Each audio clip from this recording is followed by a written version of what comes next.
Mississippi, here we all work while the white men play, loading up boats with the bales of cotton, getting no rest till the judgment day. Get yourself a brand new gal, I love it, baby, who's the apple of your eye. Old man told my right hand down, they often do the fair and the chicken pie. Here we all work on the Mississippi, here we all work while the white folks play, loading up boats with the bales of cotton, getting no rest till the judgment day.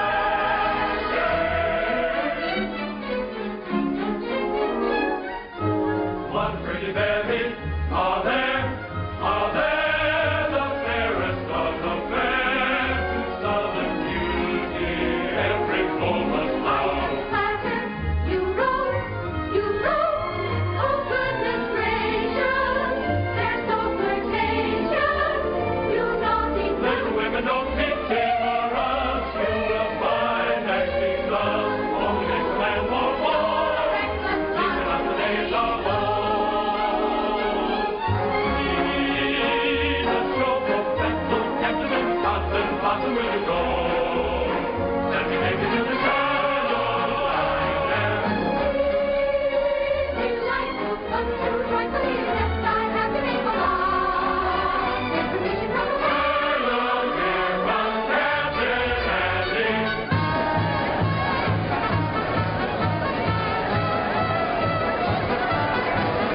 I have got such a wonderful show with the greatest of dramas and jolly comedies. Stephen Baker, the handsomest leading man, and beautiful Julie Laverne as well. Captain Blossom, Captain Andy's floating show. Thrills and laughter, concert after, everybody's sure to go.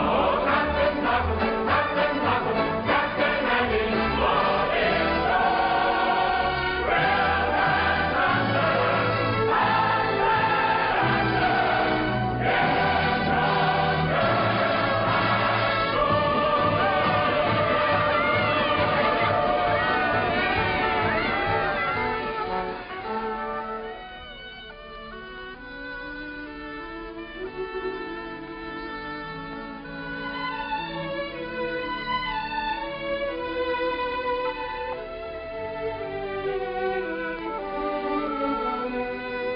Who cares if my boat goes upstream, or if the gale bids me go with the river's flow? I drift along with my fancy. Sometimes I thank my lucky stars. My heart is free, and other times I wonder, where's the mate for me? Hello. How do you do? Are you an actress? Oh, no, but I'd give anything if I could be. Why? Well, because you can make believe so many wonderful things that never happen in real life. Well, if you like to make believe one thing, why can't we make believe we know each other? The game of just supposing is the sweetest game I know.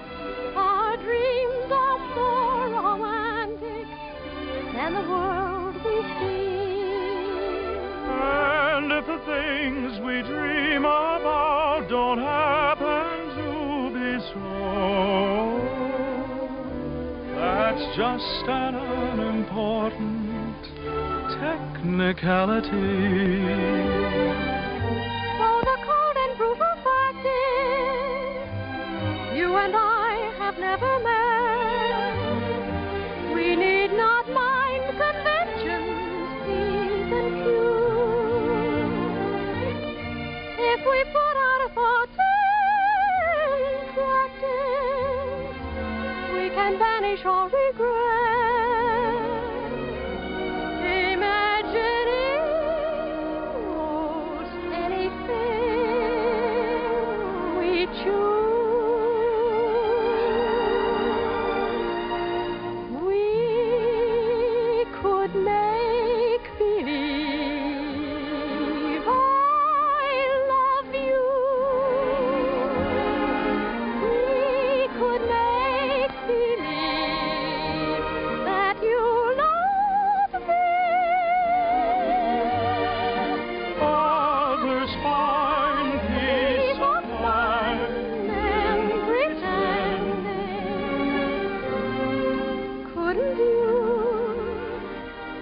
couldn't I? Couldn't we make believe our lips are blending in a phantom kiss, or two or three?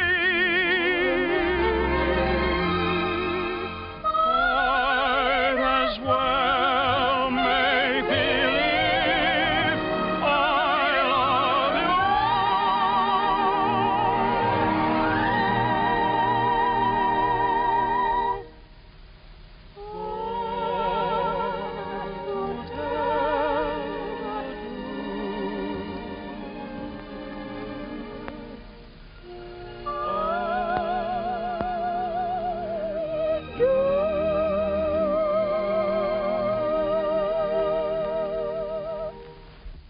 Magnolia? Yes, Mother. Goodbye. I hope I see you again.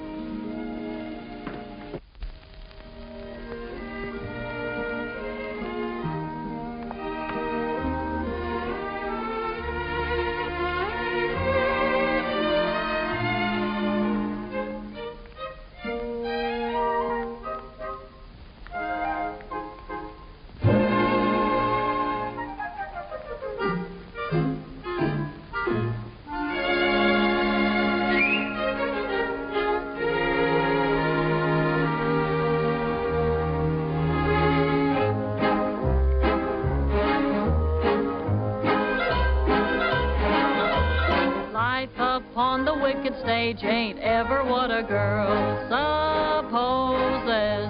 Stage door Johnnies aren't raging over you with gems and roses. When you let a feller hold your hand, which means an extra beer or sandwich, everybody whispers, ain't her life a whirl? Though you're warned against a ruining your reputation, when you played around the one-night trade around the great big nation, wild old men who give you jewels and sables only live in Aesop's fables. Life upon the wicked stage ain't nothing for a girl. Though we listen to you moan and grieve, you must pardon us if we do not believe you. There is no doubt you're crazy about your awful stage. Life upon the wicked stage ain't never for the girls of ours. Stage door Johnnies are raging over you with gems and roses. If some gentleman would talk with reason, I would cancel all next season. Life upon the wicked stage ain't nothing for a girl.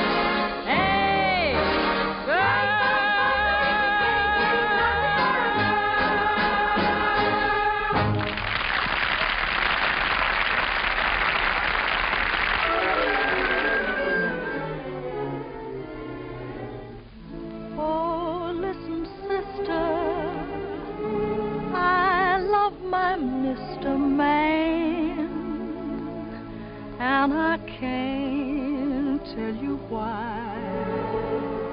There ain't no reason for me to love that man.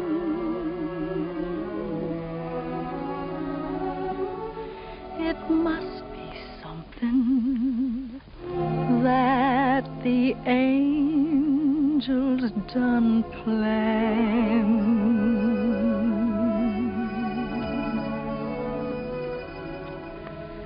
Fish gotta swim, birds gotta fly. I gotta love one man till I die. Can't help loving that man of mine.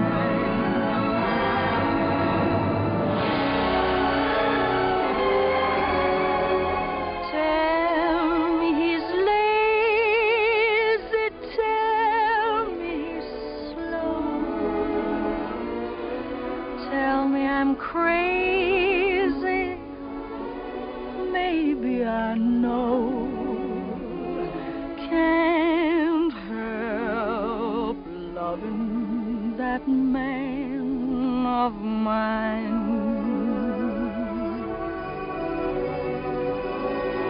When he goes away,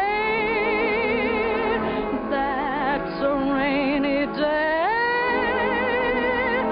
But when he comes back, that day is fine.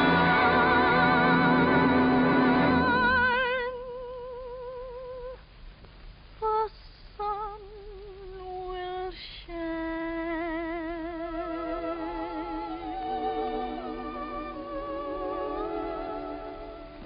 He can come home as late as can be. Home without him ain't no home to me. Can't help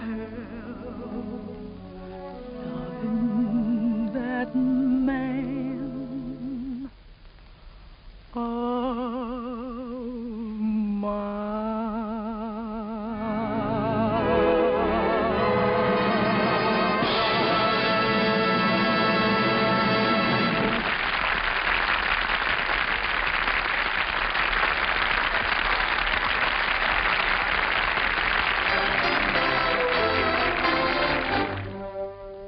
Old Man River, that old man River, he must know something, but don't say nothing.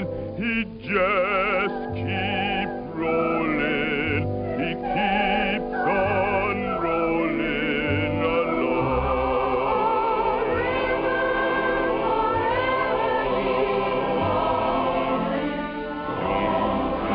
Potatoes, he don't plant cotton, and them that plant them, it's good for cotton. But old man River, he just keeps rolling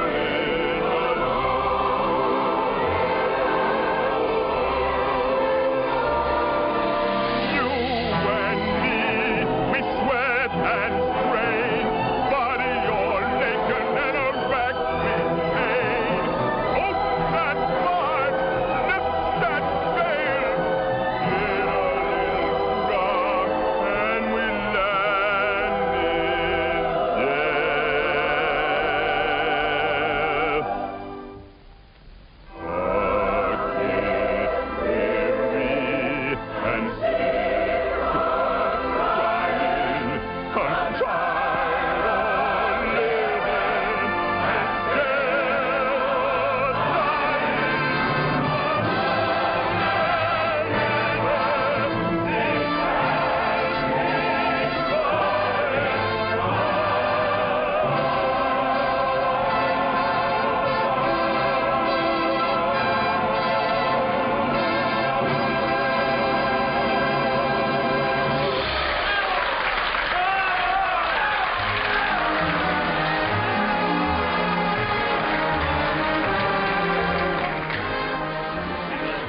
It'll run over a year. Well, over a year. Congratulations, Johnny.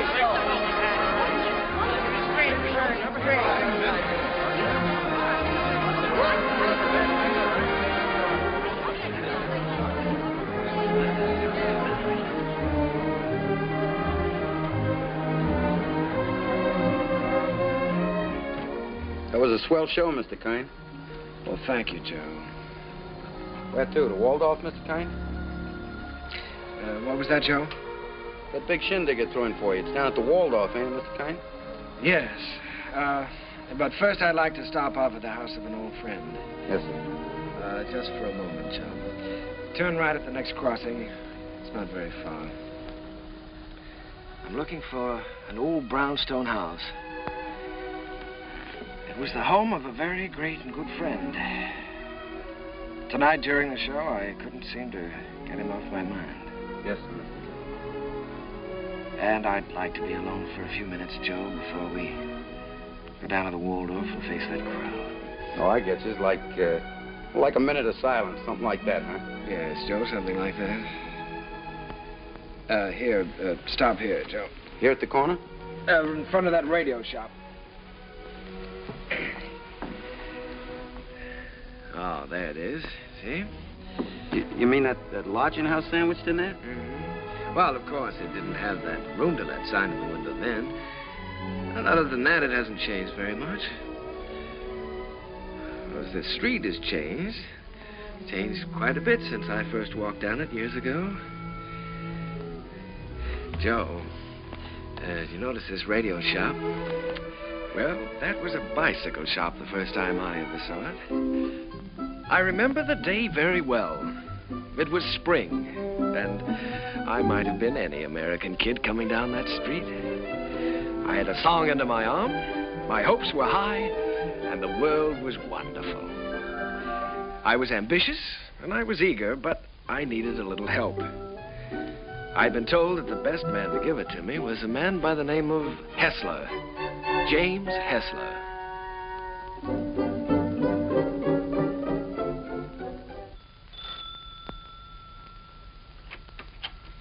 Come in. You're an hour late already. I suppose you realize that. You can start on the upstairs bedroom immediately. Mrs. Muller, Daddy wants some more roast beef. I'll be there in a second, Mr. Hessler, and see that you get to their nests, young man. He's not the moth killer. I'm a songwriter. A songwriter. I see.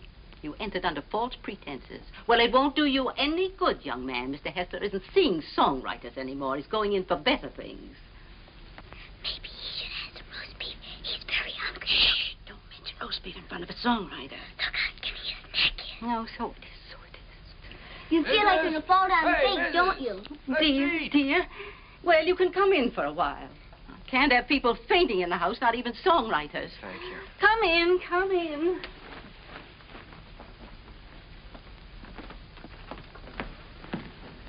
Daddy, he's starving to death. Mr. Hessler. Mr. Max. Yes, I know. Mr. Max Dreyfus of the Harms Company sent you. Written a little tune. He thinks it has possibilities if it's properly arranged. I'm to help you arrange it. Look how skinny his neck is, Daddy. Why, he said that, He told you that I was the greatest arranger in America, and I should give you a few lessons. Oh, my friend, he's right. There's only one catch. I've given up arranging. I'm through dressing up silly little tunes for girl shows and beer halls. I'm going to write some real music for a change. Oh, here, Mrs. Set it down here. The trouble with you songwriters is all you ever think about is making money. Here, sit down, have some roast beef. Oh, well, no, thank you. Go ahead, sit down. No, you never think of doing anything big, anything worthwhile, like Brahms or Puccini. No, don't sit down there, please. It's Mrs. Hessler's place, Rester, so we always keep it set for her. Oh, I'm sorry. Yeah, sit down here. No, all you fellas want to do is write sugary little tunes and make a lot of money. Did you ever hear Beethoven's Eroica? Or Mozart's Jupiter? Didn't they do something to you? Great heavens, doesn't genius touch you fellas at all? Daddy's a genius. Yes, Daddy's a genius. No, my friend, in 3 weeks I'm going to England where I can work. I can have some peace and quiet. No mushy little melodies to be fancied up for public consumption. I'm going to write a symphony. Daddy's going to write an opera just for me. Here, go ahead, eat up. Maybe it'll give you some gumption. Well, I'm terribly sorry, Mr. Hessler. I had a big lunch with Mr. Dreyfus just before I left. It was roast beef, too. Yeah, well, Oh, what's the matter? Just because you're not hungry, you don't have to go, do you? Have some brandy with me. Help me celebrate my liberation from mediocrity. Mrs., get a couple of liqueur glasses, will you? Sally, will you show the gentleman into the parlor? I'm going upstairs and see if I can find that bottle of Napoleon. Have you a song in there? Mm-hmm. I'm taking piano lessons. Daddy wants me to be an opera singer when I grow up. Why don't you write an opera? Well, Sally, I'm afraid I only write the silly little tunes. You know, the ones your father doesn't like. Let me see if I can play your song. Do you mind? Oh, I wish you would. It's very easy. Here.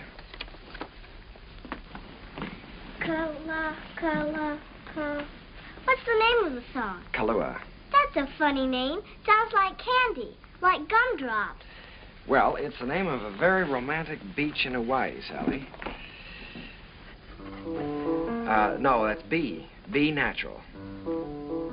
Here, let me show you. Now, here's the melody. Should be played with clarinets. Oh, no. Wait a minute. No, that's not right. You've got to use clarinets to play the vamp. Oh, I was thinking of using brass there. Brass and spoil your finish? Good heavens, man. You've always got to save the brass for the finish. Oh. Well, what do you think? I know. This is a romantic song. Sit down. It's sentimental. You've got to start the melody off with your strings. Divisa, here, I'll show you. Start that vamp again, Sally. It's perfect for clarinet, see? Now, then the strings enter. Divisa. Did you hear how wonderful that is?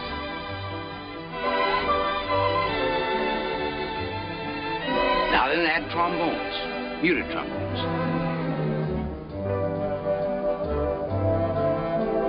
That's great. Can't you just hear that? Sally?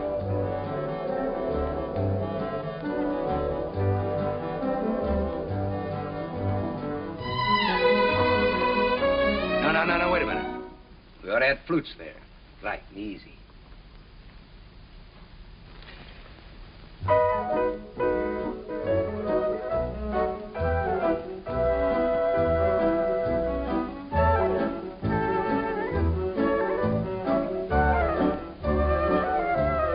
Now then add your brass. Your strings, too.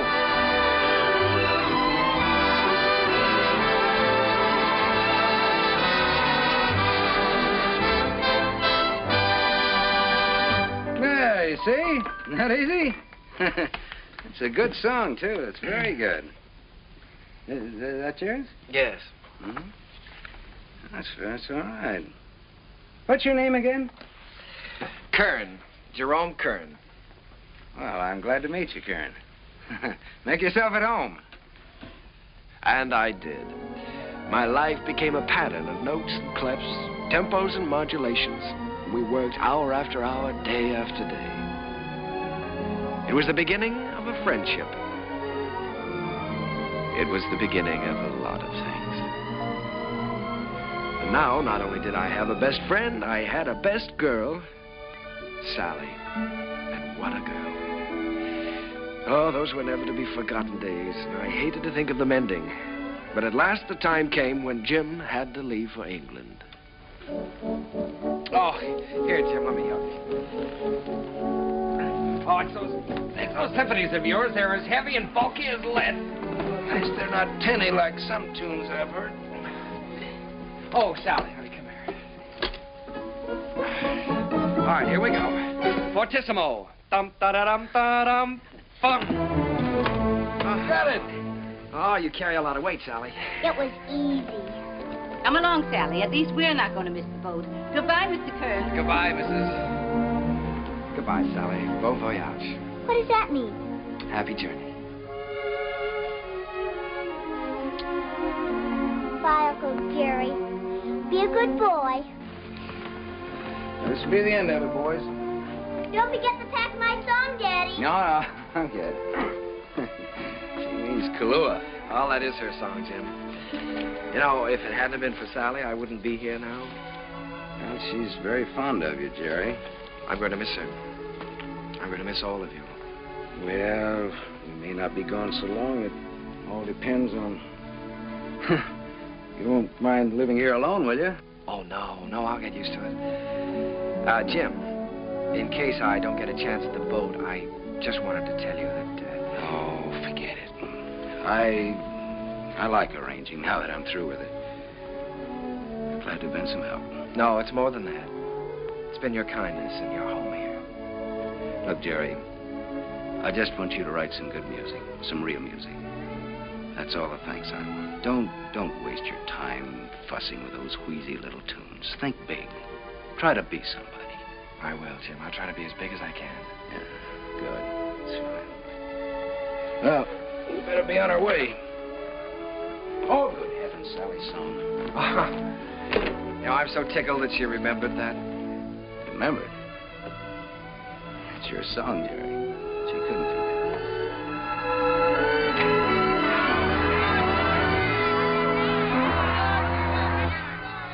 I stood there watching that boat pull out of the harbor, and I was lonelier than I'd ever been in my life. I walked through the days that followed, from office to office, theater to theater, always getting the same discouraging answer. The big hits were all English or European, and the local talent just didn't seem to have a chance. Broadway was closed to an American. From 23rd Street to Times Square, they were all playing Follow the Leader. And the leader was Charles Frohman. A moment. He's with Keller. Cecil Keller, the English composer. Mr. Frohman's not interested in American songs at the moment. He's leaving for England in a few weeks. Good day. How do you do? My name is Kern, Jerome Kern. Oh, yes. How do you do, sir? I see you have the deeds with you. Mr. Frohman's very anxious to see them. Deeds? You're the man from the real estate office, aren't you? No, I'm a songwriter. These are some of my songs. Your name isn't Kernan? No, Kern. Jerome Kern. I'm sorry. Mr. Frohman hasn't a minute to waste. I'm afraid I must say good day. Well, now, maybe if he'd listened to one of my songs, I have one that could be made very English. Good day, sir. Goodbye, Mr. Frohman. Goodbye, Mr. Keller. I'll see you in London soon. I'll call you when I get there. Thank you. I'll be waiting for your call.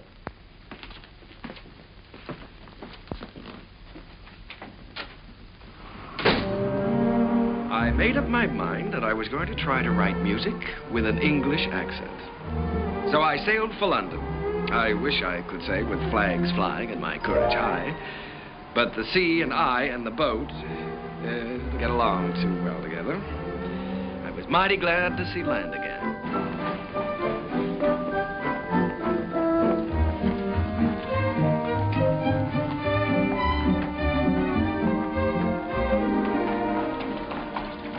Excuse me, could you tell me where Mr. Hessler lives?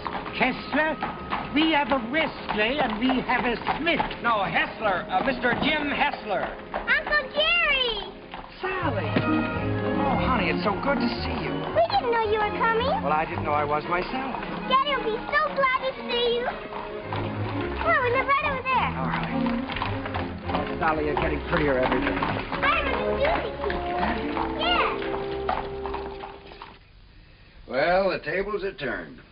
American songwriter invades England. That's pretty good, Jerry. That's daring, very original. You're thinking big anyway.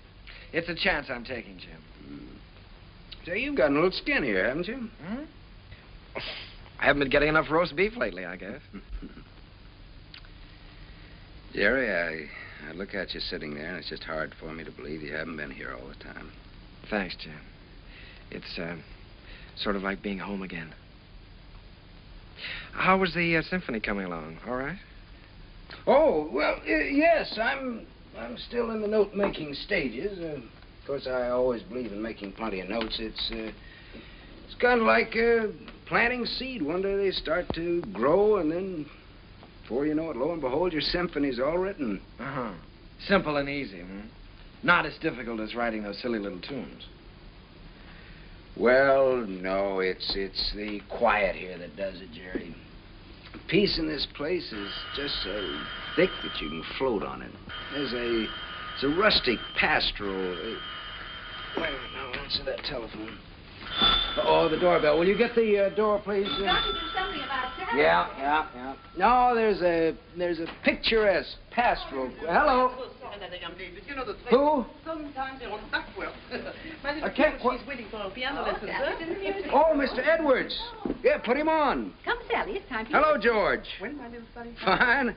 I don't want to. Tomorrow? I'll be glad to. I'm not going to have a lesson. For dinner, good. Hester, you behave yourself. All right, I'll be there. Bye-bye. George Edwards. The producer? Yes, he wants me to come up and sit in on a rehearsal of a new I show. don't want to take that piano lesson. Uncle Jerry's here. You've got to talk to your daughter. I can't do a thing with her anymore. Well, This is Uncle Jerry's first day here, and I shouldn't be made to take lessons. Should I? Should I, Uncle Jerry? Well, I think you should have one day off, maybe, huh? That's the end of her. There was some hope for her until her Uncle Jerry arrived. Now she's spoiled for good and all. Come, we get ourselves a cup of tea. you know, Sally, I'm inclined to agree with you. I think Uncle Jerry's arrival does call for a celebration. Now, what'll it be? London or the fair? Oh, the fair, Daddy. Please, the fair. All right. The fair it is.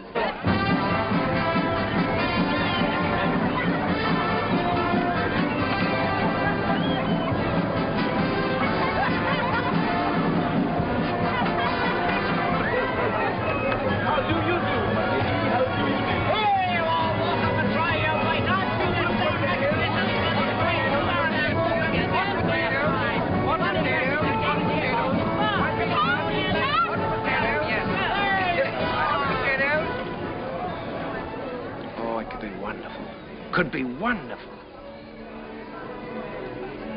Oh, no, Jerry. I don't want Sally to go up in the swings, not till she's a little older. The whole stage full of swings and a boy and girl in each swing and all of them singing. Oh, you mean for a production number? Yeah. That's not a bad idea. They could swing from the stage right out over the audience and back again. Make a good production number.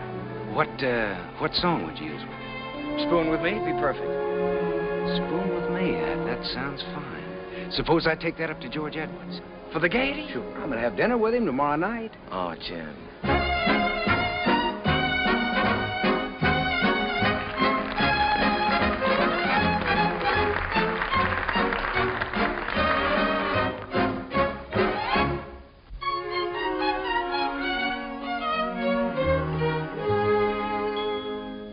I don't know why I am so very shy.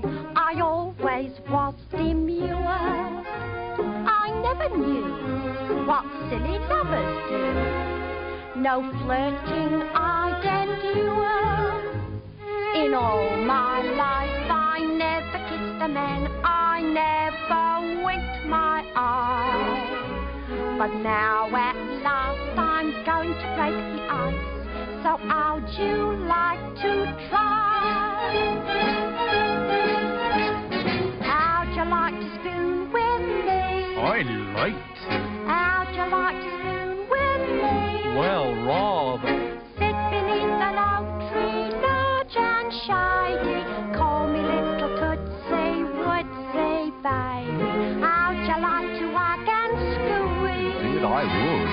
Dangle me upon your knee. If I could. How'd you like to be my lovely daisy? How'd you like to spoon with me? What a daisy.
How'd you like to spoon with me, rather.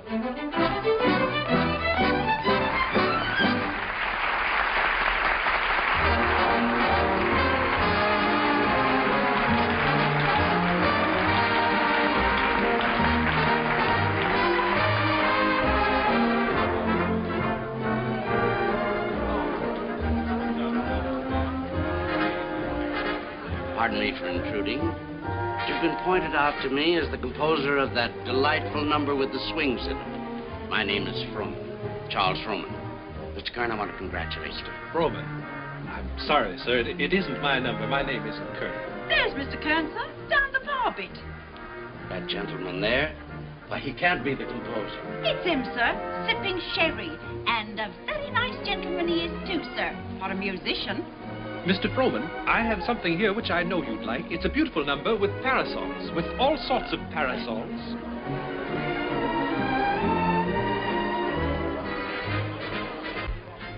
Mr. Kern?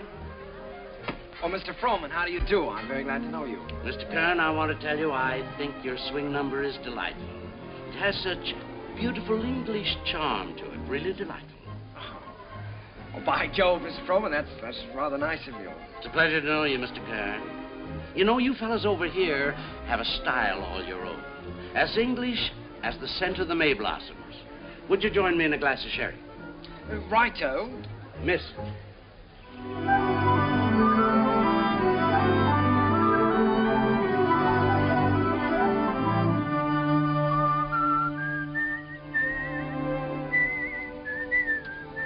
I'd give that one up if I were you. One song at the Gaiety, I think you can afford to take a rest. Well, if I could finish it, I know I could interest Froman in it. You ought to know by now that Charles Froman is only interested in English music and English composers. If I only had a piano, I know I could work this out right now.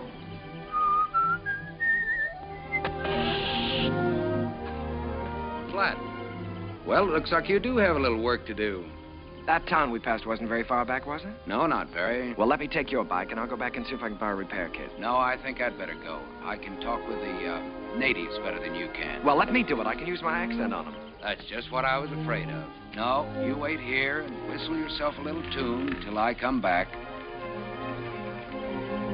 Make sure you can find this place again. I'll find it.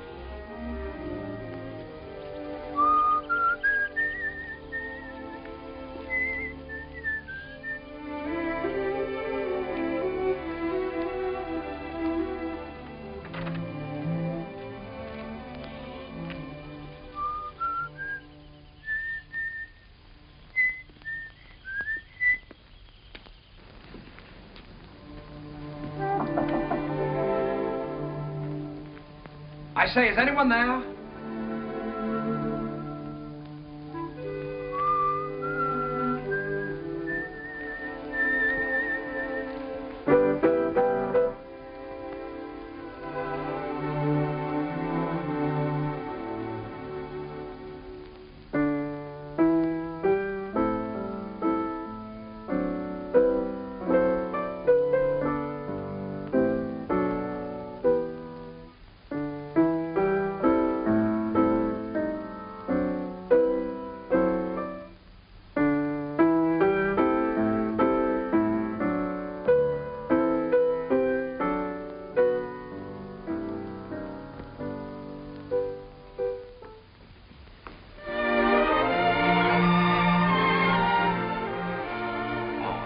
How do you do? Did Mr. Timkins send you? Well, I was passing by on my bike, and I got a flat tire, and, well, then you don't work for Mr. Timkins. No, I happened to notice your piano through the window, so I thought I'd come in and try out a little tune. I see. For a minute, I thought you were the piano tuner. No. Well, I'd better go before the owners... what do you do here? Gardening? A little. Oh. Well, I don't know whether anybody's told you, but for a working girl, you're very pretty. Thank you. You're an American, aren't you? Yes. Yes, I'm a songwriter. As a matter of fact, that song I was playing as you came in was mine. Did you like it? Oh, what? You wrote it yourself? Sure. Oh, I write lots of songs. Maybe you've heard this one.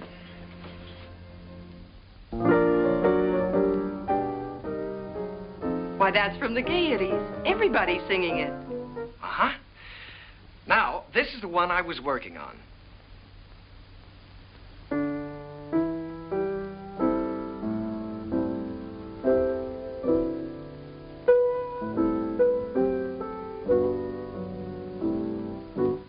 That I'm going to try to place for the Gaiety, too. Of course. I would if I were you. Don't you believe I wrote these songs? Tell me, when you compose, do you always break into people's houses to borrow their pianos? No. All right, I'll tell you what I'll do. If I place this with the Gaiety, I'll send you tickets and you can come and see for yourself. Will you? I'll tell you when I get the tickets. I beg your pardon, miss, but your mother would like to speak to you. She's in the upstairs sitting room. Thank you, Katie. I'll be right up. Well, I'm terribly sorry. But I still wrote those songs. And I'll still be waiting for the tickets. Will you? Wonderful. I won't forget.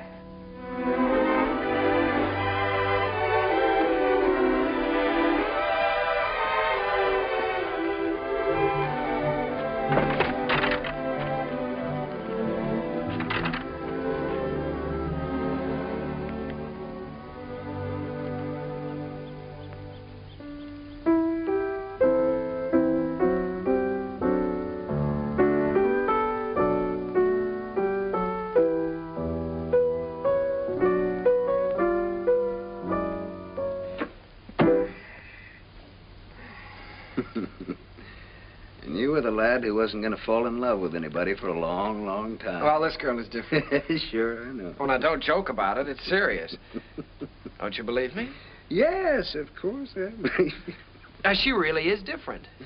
I know. Her hair is like spun gold shining in the sunlight. Well, I don't know about her hair. She had a kerchief on, but her eyes were like pools in the starlight. I see. Even with her working clothes on, she's the prettiest girl I've ever seen. I'm sure of it. Seriously, Jim, don't you believe me? Yes, Jerry, I believe you. It's spring, isn't it? Tomorrow morning, I think I'm going to give you a great big dose of sulfur and molasses. Good night.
Noticed. When I look at you, I can't seem to see anything else. Oh, writing songs again. Perhaps we better stop and have lunch. All right. You can move in under those trees there. Isn't it a beautiful day? Beautiful. Now, let's see. You've seen Westminster Abbey and the Tower of London, and you've seen Buckingham Palace and Hampton Court. Maybe there's something I can tell you about this place. Eva, let's drop the history course for a while. Do you mind? Not that it isn't interesting, but, well, there are a few things I'd like to know about you, too. Well, all right. What would you like to know about me? Oh, just the ordinary things. Things you like and things you don't like. And where you went to school and who was your first beau and, oh, what you want out of life. That's a tall order. Where shall I start? The things you like. Oh, I guess I like what everyone likes. I like books and picnics and dancing and music. What about musicians? Oh, certainly musicians. And what do you want out of life? Oh, I guess again what everyone wants. Happiness. Have you ever given any thought to getting married? Why, of course. Doesn't everyone? Are you set on any particular type of man? I have been at different times. When I was 16, I desperately wanted to marry the star cricket player at rugby. And now? Now? Oh, now I don't really know. Except that he must have a sense of humor, and he must be kind, and he must be intelligent and good company. And of course, he must love me very much. Well, I know somebody with at least one of those characteristics. Someday I'll tell you all about it. Oh, good afternoon, good afternoon, good afternoon. And how have you been this afternoon? Well, I'll tell you how I've been. I've been looking Never mind, never mind. You feel wonderful. You feel great. How could you be otherwise after such a beautiful day? Tell me, my friend, how is your knowledge of English history? English history? Did you know that London happens to be the largest city in the world? Yes, I know that. Did you know that within the county of London there are 14 road bridges that cross the Thames? Now, there's the Waterloo. There's You don't say. Sounds dull, huh? Well, it's far from dull, my friend, when your history teacher is as beautiful as all the sirens of history put together. Did you know that all the swans on the Thames belong to the King of England? No, fancy that. And the male swan is called a cob. Well, what does that get? And did you know that when you walk into Hampton Court, you're walking right straight into history?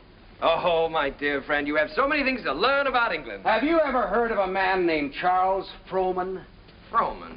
Well, now that's a familiar name. The face escapes me. How can you talk about Frohman when I'm talking about love? Oh, so that's been the theme of this little dissertation. Yeah. Well, I'm glad you informed me. Oh, that's all right. Because the next time Frohman's office calls, I'll tell him that you're too busy to be bothered. Yes, you tell them that I'm too busy.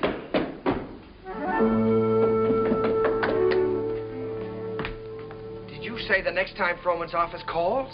That's what I said. They've been calling you all day. But why should I bore you with such trivial details? Well, what do they want? No, dear friend, you return to your archives. Why think of the future when the past is so glorious? Oh, come on, now quit clowning. What happened? Nothing. Frohman just wants you to write 4 songs for his new show. If, of course, you can spare the time. Well, why didn't you tell me about it? Why didn't I tell you about it? Well, come on, let's get going. There's no time. We've got to do that on the ship. On the what? On the ship. We're sailing with Charles Frohman tomorrow. We have to start rehearsal in 6 weeks in New York. Oh, Jim, Oh, no. Look, Jerry, this is the chance you've been waiting for. You certainly are full of surprises. I thought you'd be up in the clouds. I feel like I've just been yanked out of the clouds.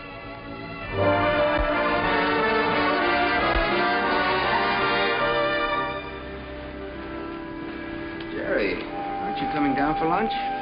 Oh, no, Jim, I'm not very hungry. Now, look, you've got to snap out of this. It isn't the end of the world, it's the beginning. Here you are on your way back home with a Charles Frohman contract in your pocket. Why, you ought to feel wonderful. I know it. That's what I keep telling myself. You go back to England. If I just could have seen her once more. Jerry, it was all we could do to catch the boat. You couldn't help that. And you talked to her on the phone. On the phone? What can you say on the phone? Hello, it was nice seeing you. Take care of yourself. Oh, Jim, there were so many things that I wanted to say to her. Now, look, Jerry, you've got to think about your career. Things are just starting for you. Yeah? You can say that over and over again, and you know what happens? What? Nothing. Jim, you know, for the first time in my life, I'm lonely. Here I am on a ship full of people with you, and I might as well be on a desert island all by myself. Did you ever feel this way? Yes, once. What did you do about it? I married the girl. Oh, hello, Mr. Froman. Hello there. Been looking for you two. You weren't down to breakfast. No, the first day out is always a little rough on I know. Good Englishman should have his sea legs by now. Come and have lunch with me. Mr. Froman, there's something I must tell you. I'm not an Englishman. Mr. Kern, there's something I must tell you. I never thought that you were. At least not after the first 15 minutes. Matter of fact, I'm very proud to be able to present a new American composer to Broadway. Thank you, Mr. Froman. I have a lot of faith in you, Jerry. Just received a wireless from Julia Sanderson. She's accepted the part of the girl from Utah. Wonderful. Now I've got to have a great song for her. If it's a love song, he's got one.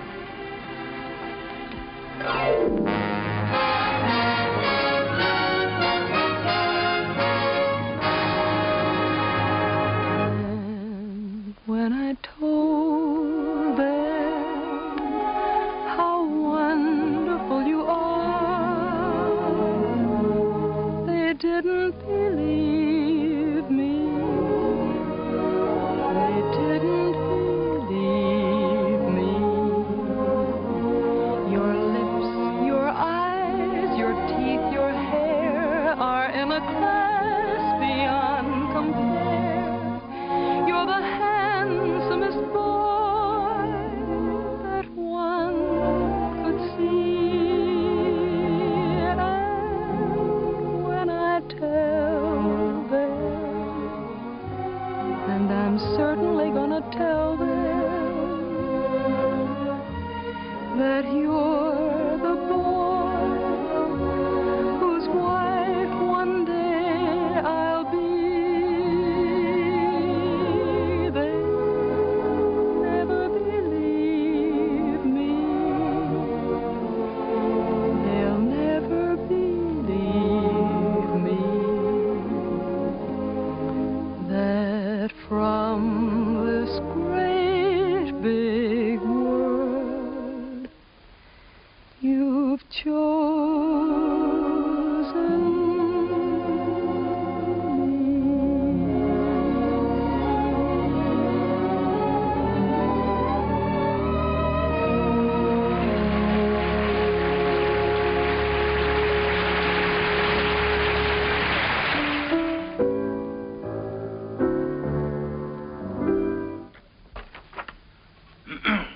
Here.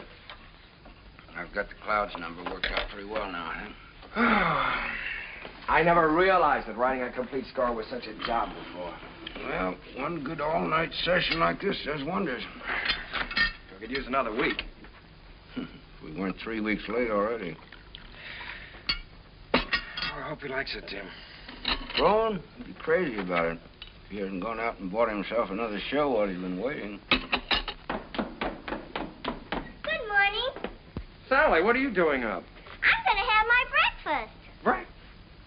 It isn't morning already. No, it can't be. Sally, you'll be late for school. I'm coming. Say, Jim, don't you think I better call Froman's secretary and get an appointment? Yeah, you better call him at home. It's a little early. Good morning. Bryant, 2446, please. Do you think it's in good enough condition for him to hear? Oh, yeah, sure. It's in good shape for a first draft. Hello, this is Kern, Jerry Kern. Mr. Froman was expecting me to call today about an appointment. He's leaving for England. Well, but he promised that he was going to listen to my show, Oh Boy, for his next production. Say it's today. Oh, all right, thanks. Well, that's it. He's going over to buy himself another English show. Well, he can't. No? No, he can't. We worked like dogs on this score, Jim. And I had all my plans made, too. After he bought it, I was going to jump the next boat for England. I'd forgotten about that young lady. Wait a minute. I've got an idea. My passport is still good. Why don't I take the same boat he's taking today? Wonderful. Get him on board ship and he can't get away from you. That's right. Then I can sell him the show. Wonderful. Then I can go and see Eva. Sure. You can get married. Well, you probably have to ask her first. Well, that's an idea. Well, I'll go and phone the steamship company. Right, I'll go back. Driver, you think you can make it all right? If we get a break in traffic and the old engine holds out. Oh, Uncle Jerry. Jerry, come on now. We've only got a few minutes. Jerry, if you want to miss that boat, come on here.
Charles Frohman.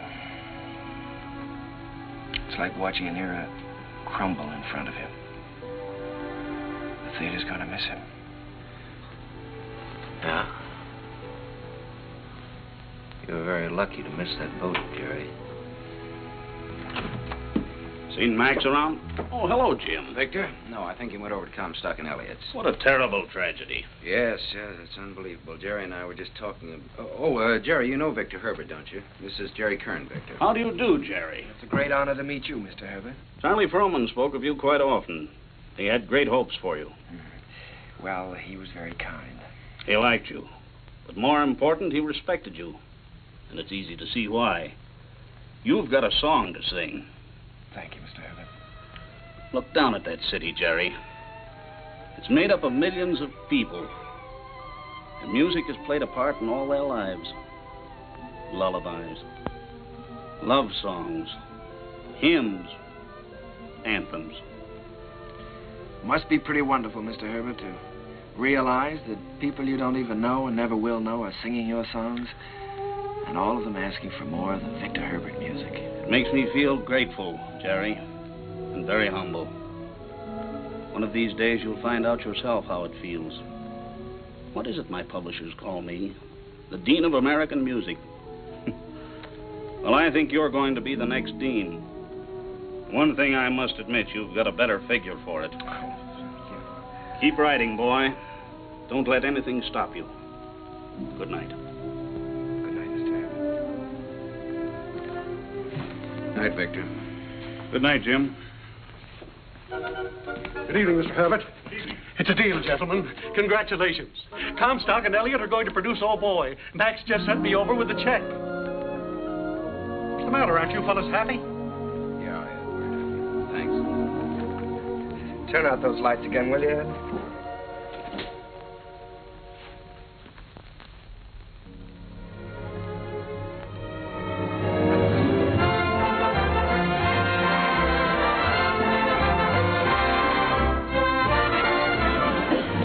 Well, there it is in lights. How does it feel? Well, it feels pretty good. If I could just get rid of some of these butterflies in my stomach. How do you feel? Well, I've got a little butterfly trouble myself. I suppose you think we're standing in front of the theater on 39th and Broadway. No, what do you take me for? This isn't 39th and Broadway. This is the top of the world. Pretty nice world, isn't it? Yeah, it's great. It's wonderful what a difference seeing your name in lights can make, isn't it?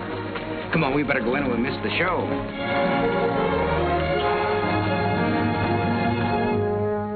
The rain comes a pitter-patter, and I'd like to be safe in bed.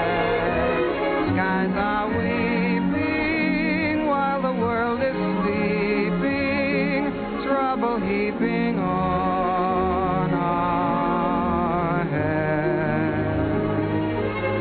It is vain to remain and chat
it, Jerry. You're in, my boy. Listen to that applause. That's for you.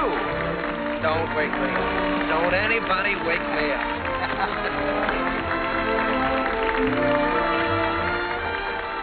Figured out how you're going to spend your money yet? Well, for one thing, I think I'll buy an interest in Harms. For another... You think you might take a little ocean voyage? Well, good luck. I don't see how she can possibly say no. Oh, that's what I'm worried about. I'm afraid she is going to say no, Jim. You know, I can't get her out of my mind. She's... Yeah, I know. I've been through this before. She's everything you've ever dreamed of on this earth. She's everything I've ever dreamed of in heaven.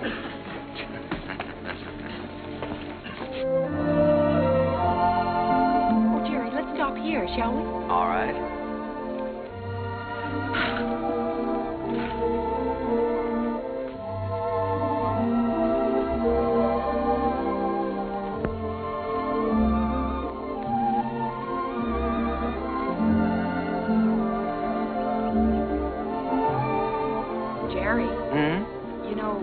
Write very often. Well, my letters weren't very interesting, Eva, so I tore them up. As a matter of fact, you didn't write very often yourself.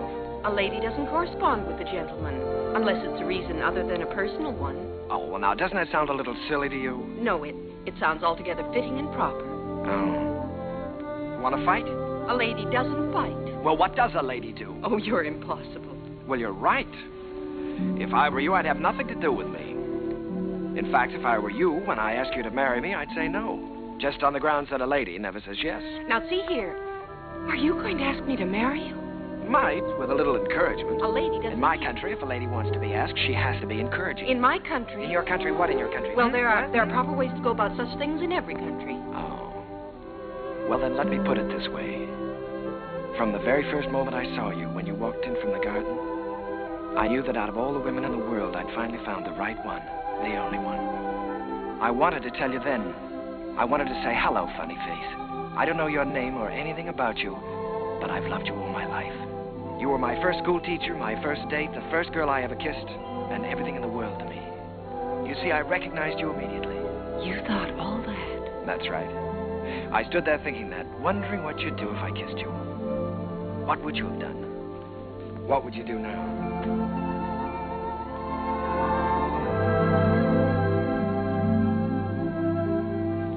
Will you marry me, Eva? Thank you so much. I'd love to. Hello, Mrs. Kern. Hello, my darling.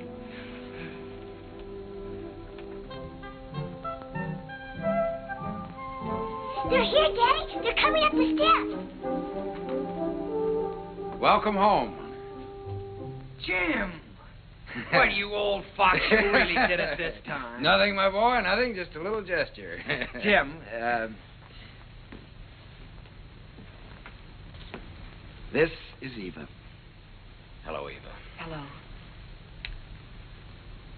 Well, you've married the nicest guy in this world, but the craziest. Oh, now, wait a minute. I was keeping that from her. Isn't she sensational, Jim? Jerry. Honey, turn around and let him look at you. Oh, Jerry. Look at that hair and those eyes. Have you ever seen a woman like that in your life before? Only once. No, I hope that both of you have all the happiness in this world. Oh, thank you, you, Jim. I think we have already. Forgetting me and the music. Oh, Sally, yes, I'm sorry, dear. Sally. On behalf of my father, Jim Hessler and myself. On behalf of my father, Jim Hessler and myself, I wish to congratulate you on the start of your voyage into the great sea of life. Oh, Sally. Well, on behalf of my wife and myself, I thank you very much. I'll take it. Hello, Mrs. Hello, Mr. Kern. Sally, it's so wonderful to see you. Why, you have grown up, haven't you? Sally, this is your Aunt Eva. On behalf of my father... Thank you, Sally. We're going to be real good friends, aren't we? Yes, I expect we are. Well, what do you say? Let's all go in and have something to eat, shall we? Oh, Jim, it's so good to be home again. Yes, it was good to be home. I felt I had everything in the world. Happiness, success, and the wife I had dreamed about. I wanted to put it all into music. Eva's smile, and her eyes, and what it meant to be with her. And at last it seemed to me that the clouds had rolled by. First, there was Leave It to Jane. Leave it to Jane, Jane, Jane. I don't know why you should make me plot and plan for you. She is the girl with... I always try to do everything I can for you. No problem, you can wish on her, give her a string. She'll tackle gaily, a score or more daily. If something is on your mind, And I can see that there is not a dot of it. comfort you soon will find. Leave it to me, I will soon get you out of it. If you have started worrying, kindly refrain and just hand over the whole thing to Jane.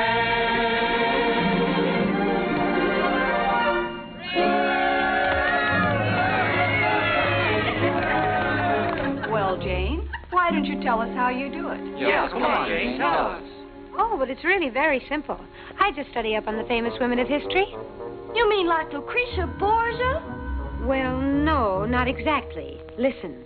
In days of old, beside the Nile, a famous queen there dwelt. Her clothes were few, but full of style, her figure slim and svelte. On every man that wandered by, she pulled the seat of Bara. And everyone observed with awe that her work was swift, but never raw. I'd be like Cleopatra if I could have my way. Each man she met, she wed and kissed, and she dozens on her waiting list. I wish that I had lived there beside the pyramid. For a girl today don't get the scope that Cleopatra did.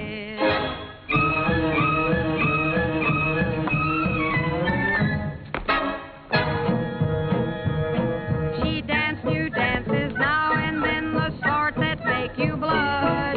Each time she did them, scores of men got injured in the rush. They'd stand there gaping in a line and watch her agitate her spine. It simply used to knock them flat when she went like this and then like that.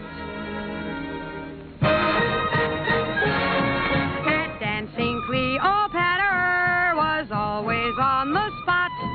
She gave those poor Egyptian kings something else to watch besides the Sphinx. Mark Antony admitted that what first made him skid was the wibbly wobbly wibbly dance that Cleopatra did.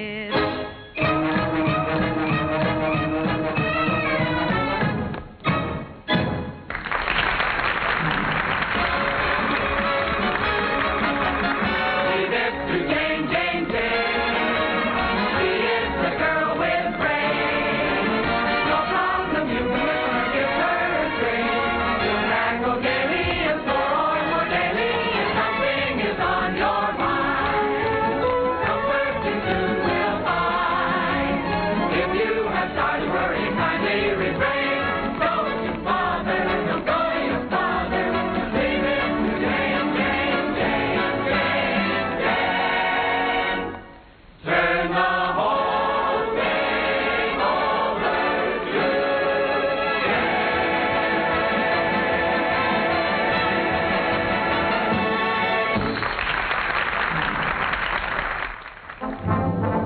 Once again, Broadway belonged to the Americans. To George M. Cohan, Irving Berlin, George Gershwin, Vincent Yoon, Buddy DeSilva.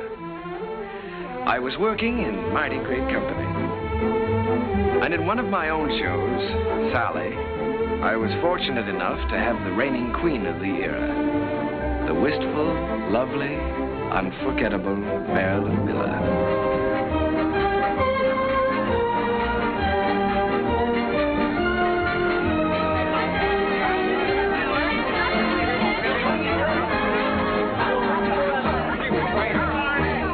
I got a couple new porta potties there. All right, Larry, thank you. Hazel, my dress. I have it right here. We're going to have to hurry. How's it going? My goodness. I was never so nervous in my life. Did you see me trip? No, you are nice. More flowers, Mr. Ziegfeld. How wonderful. Says the first act was a dream, signed Flo. Wish she said the second act. Don't worry about the second act. Second's better than the first. No. Thank you. Hazel, is everything ready for the quick change? Everything's ready in the stage dressing room. All right. Thank you. Hazel, we got everything? Yes, everything's here. All right, let's go. Good luck, Miss Miller. Thank you.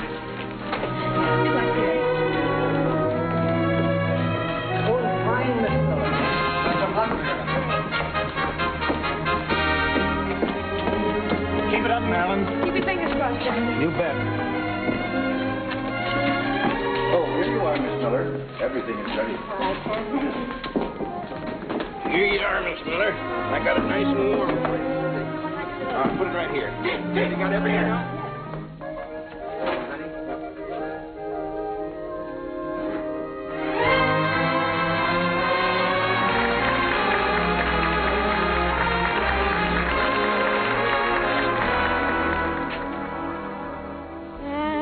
Wash my dishes, I'll be following a plan till I see the brightness in every pot and pan. I am sure this point of view will ease the daily grind, so I'll keep repeating in my mind.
I never thought I'd ever keep a scrapbook, but it was nice to know that people were singing my songs and asking for more.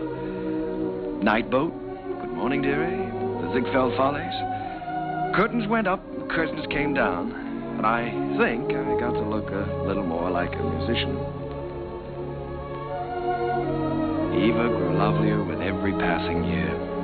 Our life was rich and full and very satisfying.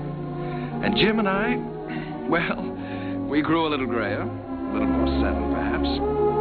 He was still working on his symphony, Or so he said. But on the whole, the years didn't change as much. However, they certainly did change Sally. She was quite a young lady now. She'd been away at school. In fact, many schools. Well, Sally. Hello. Darling. Well, Sally, I thought you were at school. Well, I was. Oh. What happened this time? I just can't stand that school anymore, Uncle Jerry. I've left, and I'm not going back. What does your father say about that? Well, he hasn't said anything yet. He doesn't exactly know. You see, I just left there this morning, and I came right out here to talk to you. Oh, Uncle Jerry, I had to leave. I hated it so much I couldn't eat or sleep or anything. This is the third school you've left now, isn't it, Sally? Yes. Well, now, it seems to me that you ought to be able to make a go of one of them. Oh, I just don't seem to fit in very well. The kids all seem so... Oh, I don't know. All they're interested in are parties and clothes. They seem to think that's all there is to life. Oh, Uncle Jerry, I wish you'd talk to Dad for me. He'll listen to you. Well, Sally, you know your father isn't well. Then I ought to be home where I can take care of him. You ought to be at school completing your education. You want to make something of your life, don't you? Oh, I've had an education, and now I want to get down to something serious. Oh, Uncle Jerry, you did promise you'd help me get a start in the theater. I said I'd help you when you were ready. Your father wants you to complete your schooling first, Sally, and he's the boss. Oh, Uncle Jerry, Dad's forgotten what it's like to be young and feel like this, but you haven't. You haven't forgotten what it's like to stand on Broadway and look up at the lights and think, someday I'll see my name up there. You remember that feeling, don't you, Uncle Jerry? Yes, Sally, I've got to admit it, I do. Well, then that's more important than school or anything else in the world, isn't it? Isn't it, Uncle Jerry?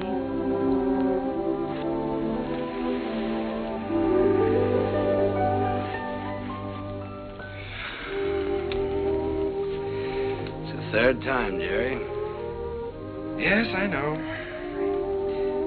Maybe we shouldn't have made her go back before. After all, if she hates it so much... Oh, Jerry, you can't keep on running away from things all your life. It's time Sally found that out. Well, you can't live another person's life for them either, Jim. It isn't fair. Sally's grown up now, and I think she ought to be allowed to do what she wants to do. I want her to finish her education and get a chance to finish mine. I always said that any kid of mine was going to get the right start in life.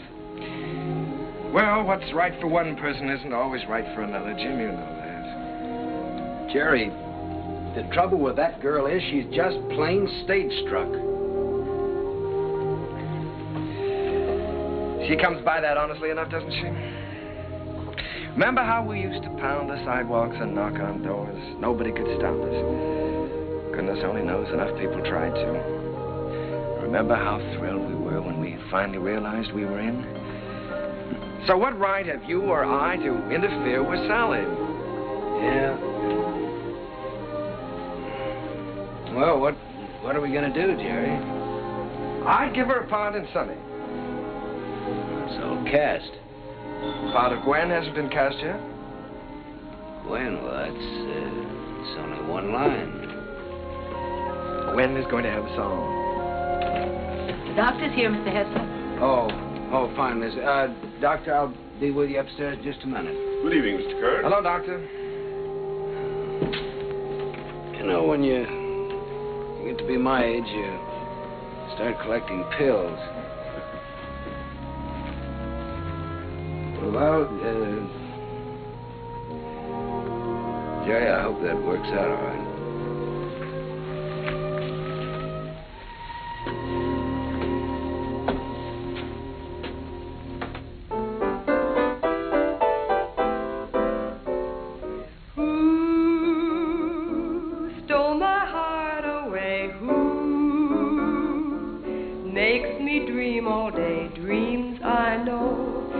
Never be true. Seems as though I'll ever be blue. Very well, Miss Miller, and you? Hello, Oscar. Jerry. This is a charming number. I was just telling Jerry how much I liked it. What a fine lyric you've written. Oh, thanks. Jerry, I've just been talking to Mr. Dillingham, and he thinks that Who should be a big production number instead of a solo, and that, of course, Marilyn ought to sing it. Oh. Well, then, of course, we'll have to do it. It puts me in rather a tough position, though, Oscar. After all, I did write it for Sally. I know you did, Jerry, but we'll give Sally something else. Oh, she's going to be awfully disappointed. It's a wonderful song, and I'd love to sing it, but I hate to take it away from her. Well, it's for the good of the show, Marilyn. I think you're right, Oscar. Have you thought, though, how you're going to tell Sally? It's not going to be easy. Oh, I thought you should tell her, Jerry. Oh, I was afraid you would. Well, after all, you know her so well, it shouldn't be too difficult. Well, it would be a lot easier if I didn't know her so well. Would you like me to tell her? I'm sure she'll understand. Would you do that, Marilyn? Certainly. Ask her to meet me in my dressing room. And don't worry. Thank you, darling. But Uncle Jerry wrote that song for me. I know. And I know how disappointed you must be, too. But, Sally, disappointments are part of the theater, and you've got to be able to take them. Well, the very same thing happened to me in my first show. I had to give up my song to the star. I think I felt pretty much as you're feeling right now. Then I think it's a pretty low, miserable trick for you to pull on someone else. Sally, listen to me a minute. This is your first show. You're just starting. Now, there are going to be a good many songs and a good many shows for you. It may be difficult for you to understand now, but one day you'll realize you've got to give and take, whether you like it or not. I'll never take a song away from anyone else, especially if it's their first real chance. Sally, please don't put this on a personal basis. I don't want to take the song away from you. Then why are you doing it? Mr. Dillingham thinks it's best for the show. And what's best for the show is more important than what I want or you want or any personal feelings involved. Don't you see that, Sally? Yes, I see it all right. You're trying to take my song away from me, and you aren't going to get away with it. Uncle Jerry wrote that song for me, and I'm going to sing it. I don't care whether you are the star. You're not going to take it away from me. Sally. She can't have my song, Uncle Jerry. Don't let her talk you into it. I don't care what happens. She can't have my song.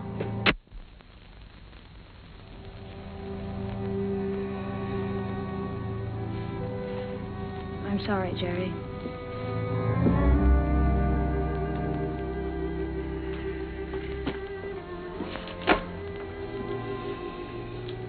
What is it, Sally? Am I still in the show, Uncle Jerry? If you want to be. You won't have a song, though. They took my song away from me, the song you wrote for me. Sally, there's a little thing called the good of the show. Apparently the show didn't seem very important to you this afternoon. Not important? You didn't care what happened to the show just so long as you got your way.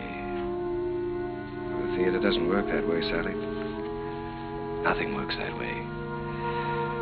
I learned something today. I suddenly realized that you're not ready for the theater yet. Not ready? No. All you have to offer is a small talent, a great deal of conceit, in return for which you want success.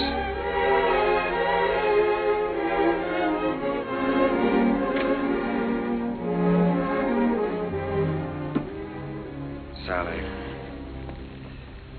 I've known you and loved you ever since you were a little girl. I couldn't love you anymore if you were my own child. But I must say this to you. You're not going to get anywhere in this life by using people. And until you realize that, you're not going to have the respect of anyone. Sally, I'm ashamed of you.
back into my memory's eye.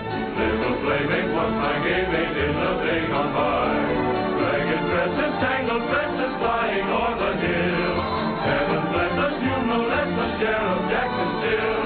You funny little willow, that describes her to a T. She is full of fun, he named the lady perfectly. She is bright and sunny.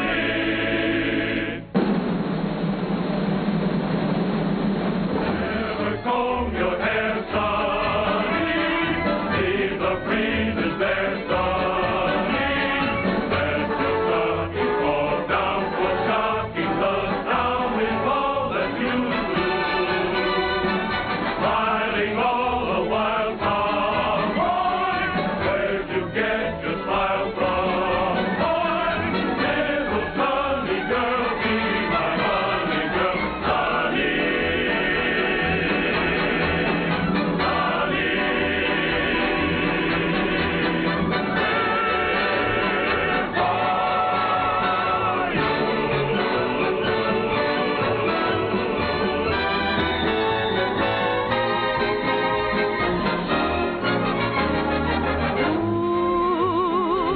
Stole my heart away.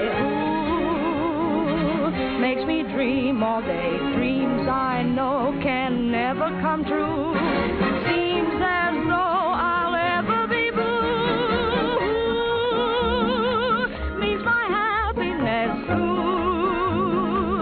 Would I answer yes to? Well, you ought to guess who. No one but you.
Hello?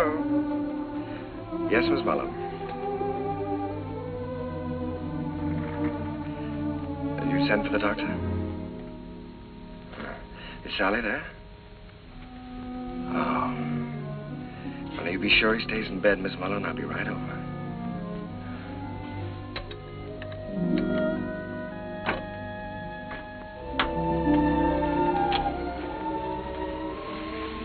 Did the doctor get here? He's upstairs in Mr. Hessler's room.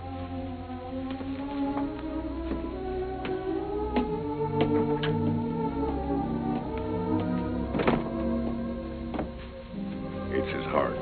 I wouldn't stay very long. Mr. Hessler could use a little rest.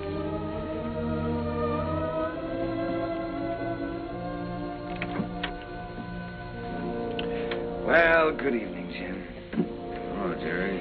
We missed you at the theater tonight. How are you?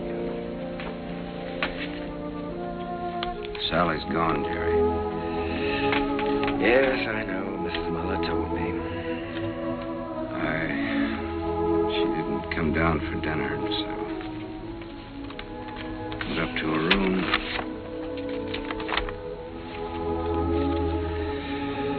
Dear Daddy, I'm going out on my own. Don't worry about me. Someday you'll be proud of me. I'll always love you. P.S. Tell Uncle Jerry I still love him. It's all my fault, Jim. I shouldn't have suggested that she'd be in the show.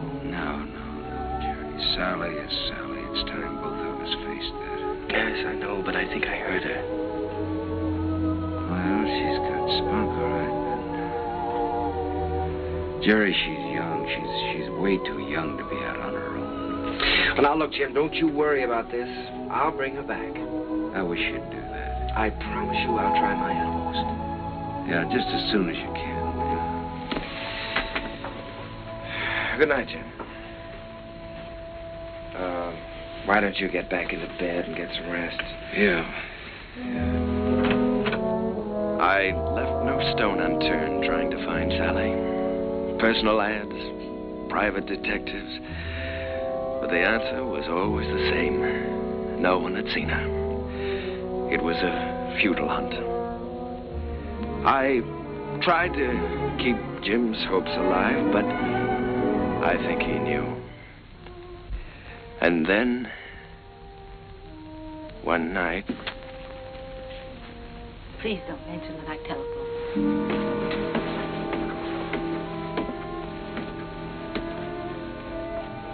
I think, Mr. Kern, you'd better go up right away. He's been asking for you.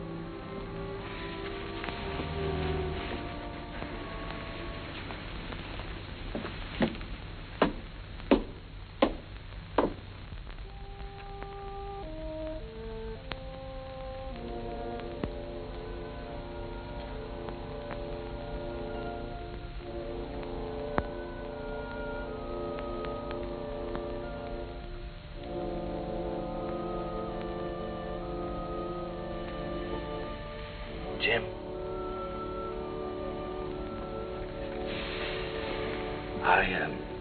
I was just driving by. I thought I'd drop in and say hello. Yeah. You forget I've known you a long time. Feeling better, aren't you? Yeah, I'm fine. Well, that's good. All you need now is a little rest.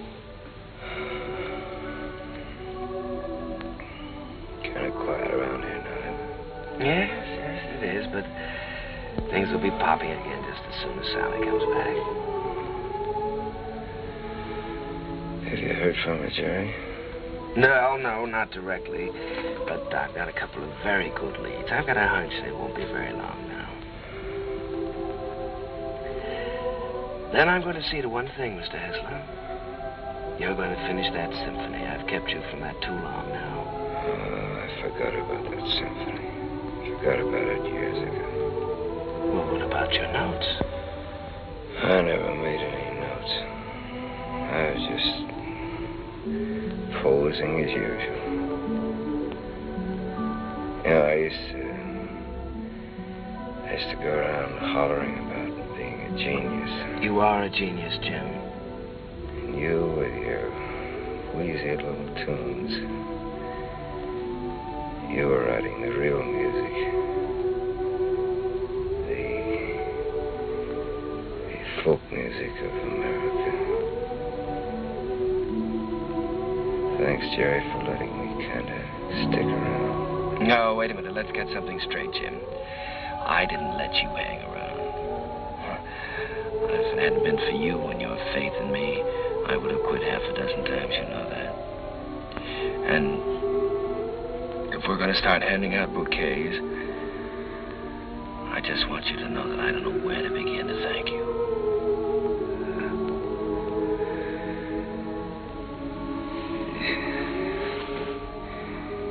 You're a great man, Jerry. It's been a privilege getting in on that music. It's been a lot of fun. Now, let's not talk that way, Jim. In a couple of weeks, you'll be back at that piano, screaming for more and more brass.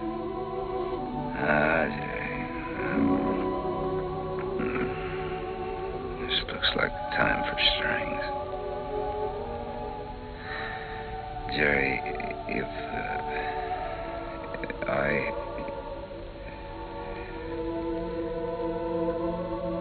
want you to look after Sally for me. Jim, you're going to be all right. So is Sally. In a couple of weeks, why, we'll be laughing about this.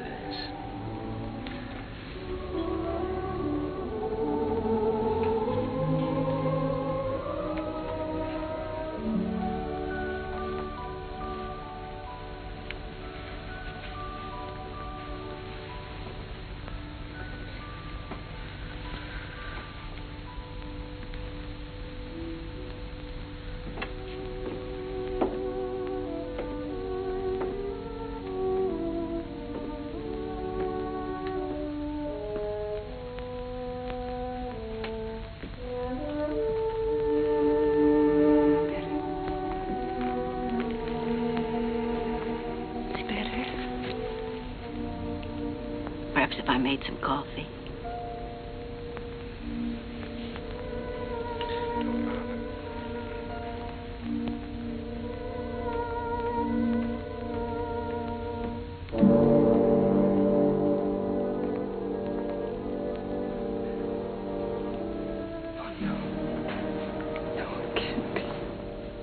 Mr. Kern had hardly closed the door when he...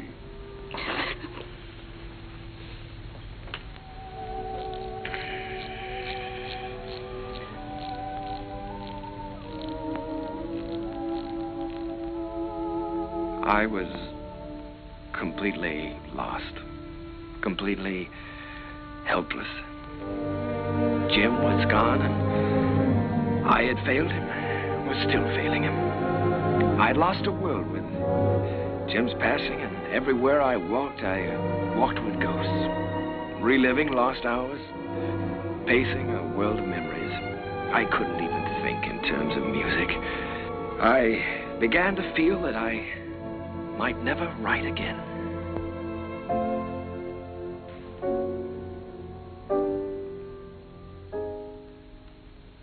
How long has this been going on? For weeks, Oscar. Ever since Jim died. He's a score to write me. Hasn't done one poem. Well, that certainly doesn't sound like Jerry. He seems to have completely lost heart. Have you had any word of Sally?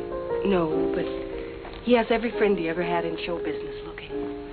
Well, don't worry about it. He'll turn up. It's Jerry I'm worried most about. You know, Oscar, I believe he's beginning to think he can't write music anymore. It's heartbreaking to watch him. Well, I have a book here I'd like him to take a look at. I've been commissioned to adapt it and write the lyrics, and I think Jerry's the man to do the music. I don't think he'll do it, Oscar. Well, that's hard to believe. There's never been a time as long as I've known Jerry when you couldn't excite him with a good story. There's never been a time in his life like this.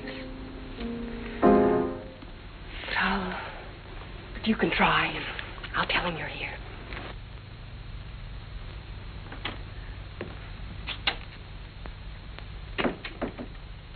Hello. How's it going, dear? Oh, fine, darling, fine. I was just tinkering a little bit with the melody, but it's going to be all right. Of course it is. Aye, it is raining, isn't it? Jerry, Oscar Hammerstein's here. Oscar? Oh, darling, why didn't you tell me? Oscar, come in. Hello, Jerry. My goodness, it's good to see you. Won't you sit down? Sit down. Thanks, Jerry. Well, what's new? I'll tell you what brought me out here, Jerry. I came across a novel that I think's going to make a great show. Now, if you'll do the music, I'd like to do the book. Oscar, I'd love to. I really would, but, I have so many commitments right now that I don't think it wouldn't be fair to you or anyone concerned. Suppose I leave the book with you and you glance through it when you have time. Oh, it's no use, Oscar. Well, I'll leave it anyhow. See you next week. Won't you stay for dinner? I'd certainly like to, but I have to get back to town. Bye, Eve. I'll see you to the door, Oscar. Bye. Bye.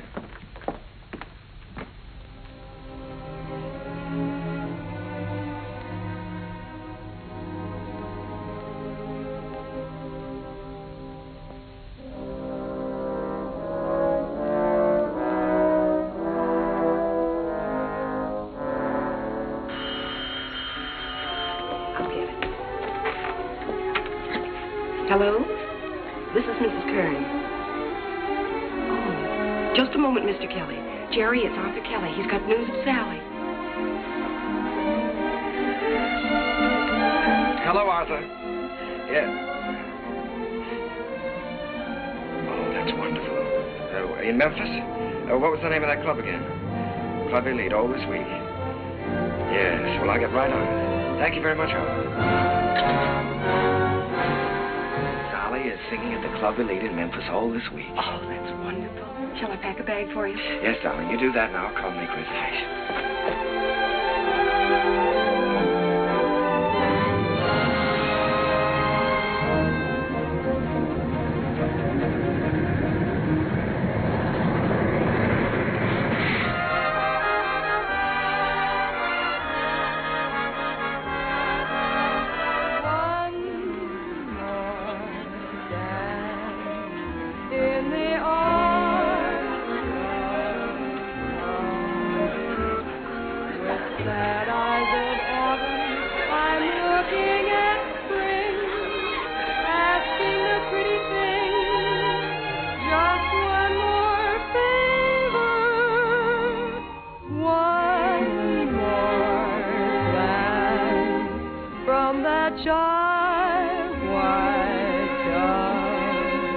One more night, if you will.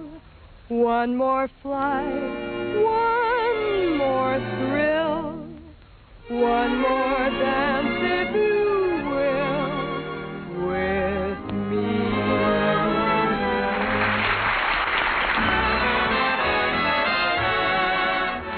Will you dance with me?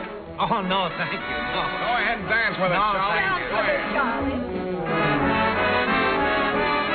Will you dance with me? I sure will, baby. What's this? Sit down.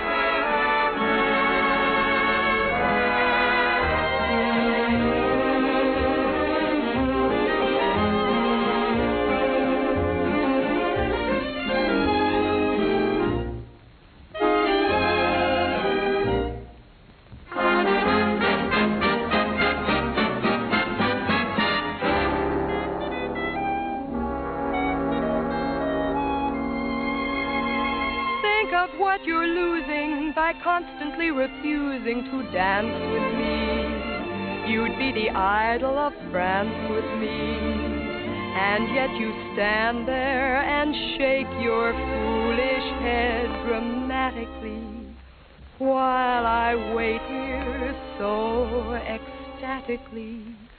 You just look and say emphatically, not this season, there's a reason. I won't dance, don't ask me. I won't dance, don't ask me. I won't dance, madame, with you. My heart won't let my feet do things they should do. You know what? You're lovely. So what? I'm lovely. But oh, what you do to me. I'm like an ocean wave that's bumped on the shore. I feel so absolutely stumped on the floor. When you dance, you're charming and you're gentle, especially when you do the continental. But this feeling isn't purely mental. For heaven rest us, not asbestos. And that's why I won't dance. Why should I? I won't dance. How could I won't dance. Merci beaucoup. I know that music leads the way to romance. So if I hold you in my arms, I won't dance.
Sally. Uncle Jerry. Oh, Uncle Jerry, I'm so glad to see you. What are you doing here? Well, I was out front watching the show. Did you see what we did to your number? Yes. I bet you like the show. Not at all. As a matter of fact, I liked it. I wish that some of the people who think my music is highbrow could have seen it. I'm so excited, I don't know what to do. You look wonderful, Uncle Jerry. More handsome than ever. How's Aunt Eva? Oh, she's fine. But, of course, she misses you. Oh, I miss her, too. I miss you both. Is she with you? You haven't told me yet what you're doing here. No, your Aunt Eva's in New York. And I'm here because somebody told me I could find you here. I've been looking for you for a long time now, Sally. Oh, Uncle Jerry, you shouldn't have bothered. I'm all right. Oh, I'm sure you are, but I promised your father I'd look after you. Sally, I want you to come back to New York with me. I can't, Uncle Jerry. I'd like to, but I can't. When I heard about my father, I never realized he was so ill, Uncle Jerry. You know I never would have left him. I know that, Sally. When I heard about him, it was as though someone had forced me to look into the mirror for the first time. I loved him very much, and I knew I'd broken his heart. I was spoiled and selfish, and I knew that I could never have any respect for myself again unless I did what I said I was going to do. So you see, I can't go back right now. I'm making my own way now, and I'm pretty good at it, too. Well, Sally, I just don't like the idea of you being here and all alone. This is just a stepping stone from where I've been to where I hope I'm going. I'm making $50 a week now because management thinks I'm worth $50. If I'm worth more, I'll get more. And if not, I'll have to find it out for myself. And Uncle Jerry, I'm not using anyone. 5 minutes, Miss Vessel. Thank you, Jimmy. You understand, don't you, Uncle Jerry? Well, Sally, you know, darling, I'd give anything in the world if you'd let me help you. But I must say that I've never been quite so proud of anyone in my life as I am of you at this moment.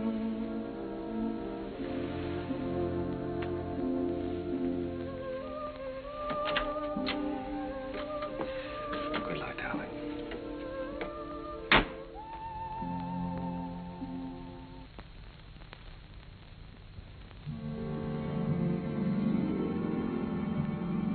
Gradually, I felt the old heartache misting away, and I was at peace. The promise I had made Jim had been fulfilled. Sally was going to be all right. I walked along the river that night, with the river wind in my face and the taste of it on my lips. And I stood there, listening.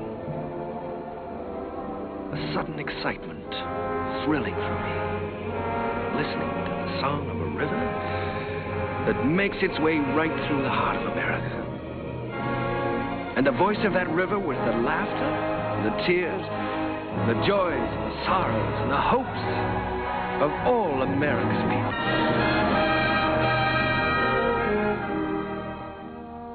Well, Joe, that's my story.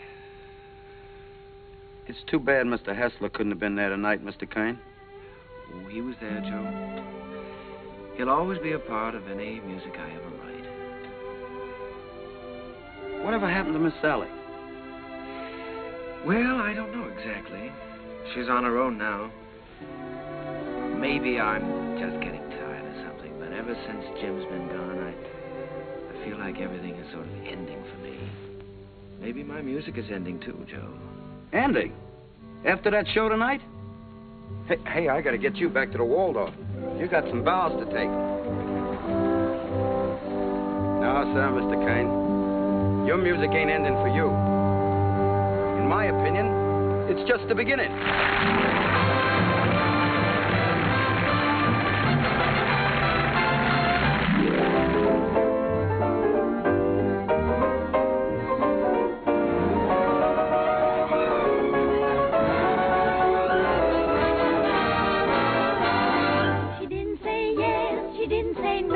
She didn't say stay, she didn't say go. She wasn't so sure that he'd be good. She wasn't even sure that she'd be good. So what did she do? I leave it to you. She did just what you do.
I heard the laughter of her heart in every street cafe. The last time I saw Paris, her trees were dressed for spring, and lovers walked beneath those trees, and birds found songs to sing. I dodged the same old taxi cabs that I had dodged for years. The chorus of their squeaky horns was music to my ears. The last time I saw Paris, her heart was warm and gay. No matter how they change her,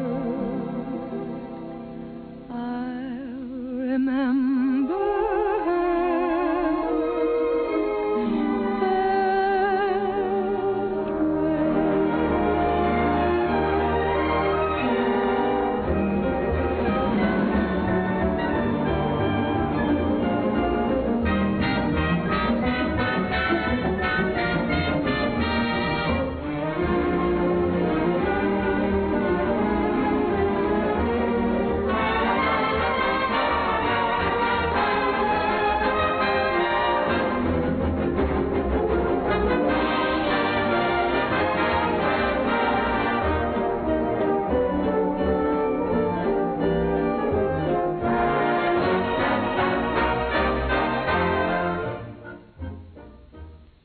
Do sit down, Mr. Kern. Oh, you sure we won't be in the way? Oh, certainly not. Not at all. Well, I can't get over this, Mr. Artide. We certainly don't grow stages like this on Broadway. Darling, look at the size of that orchestra. Well, you have everything in the world to work with here. That's right, Mr. Kern. We've tried to give you the best of everything. Yes, that's so. What was the number you were going to do today? Well, we found an old song of yours that you did first in 1917, called The Land Where Good Songs Go. Oh, I'd almost forgotten about that one.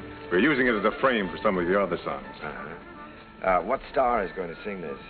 Well, Mr. Kern, as a matter of fact, we're trying out a newcomer.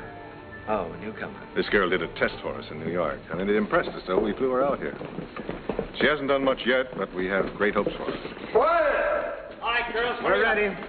Ready for a take. All right, let's try one. Places, please. Okay, Charlie. Hit the lights. Quiet. Okay, rolling. Action.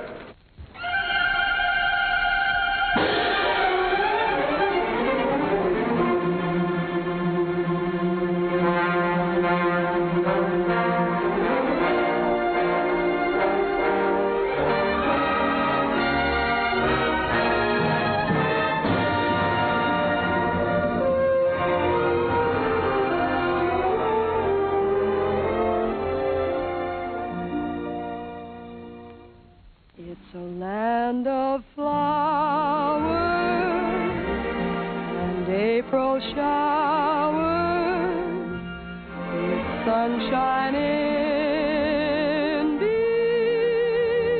between, with roses glowing and rivers flowing, mid rushes growing green. Like her, Mr. Kern? Like her? I love her. I'd rather hear her sing one of my songs than anyone else in the world. Wouldn't you, Eva?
that moment divine.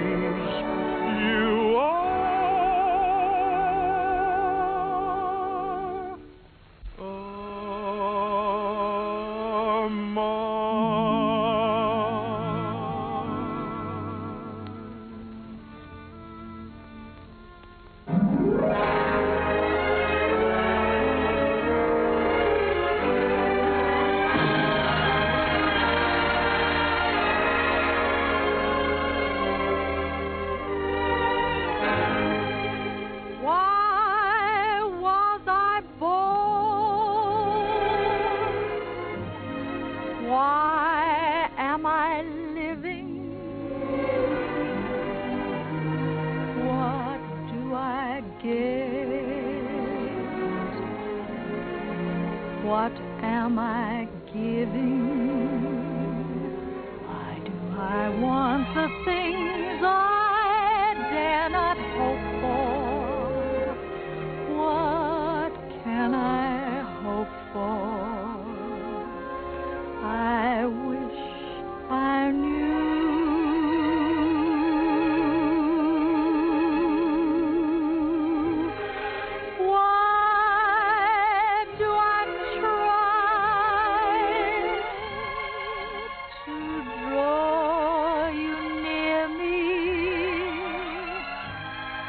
Why do I cry? You never hear me. I'm a poor fool, but what can I do?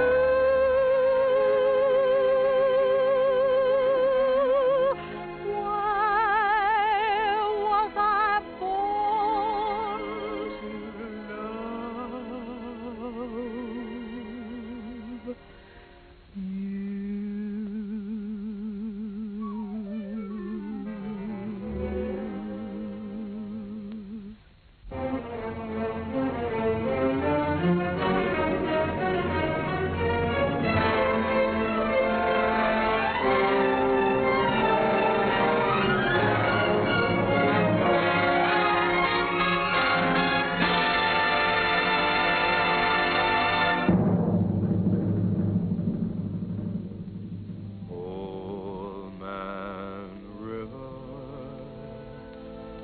That old man River, he must know something, but he don't say nothing. He just keeps rolling. He keeps on rolling along.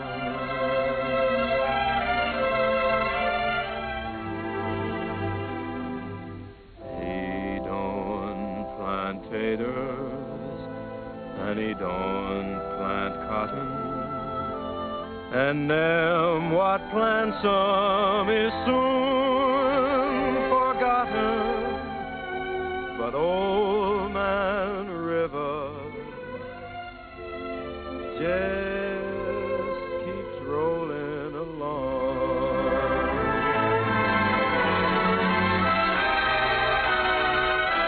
You and me, we sweat and strain, bodies all aching and racked with pain. Tote that bar, lift that bell, you'll get a little drunk, and you'll land in jail.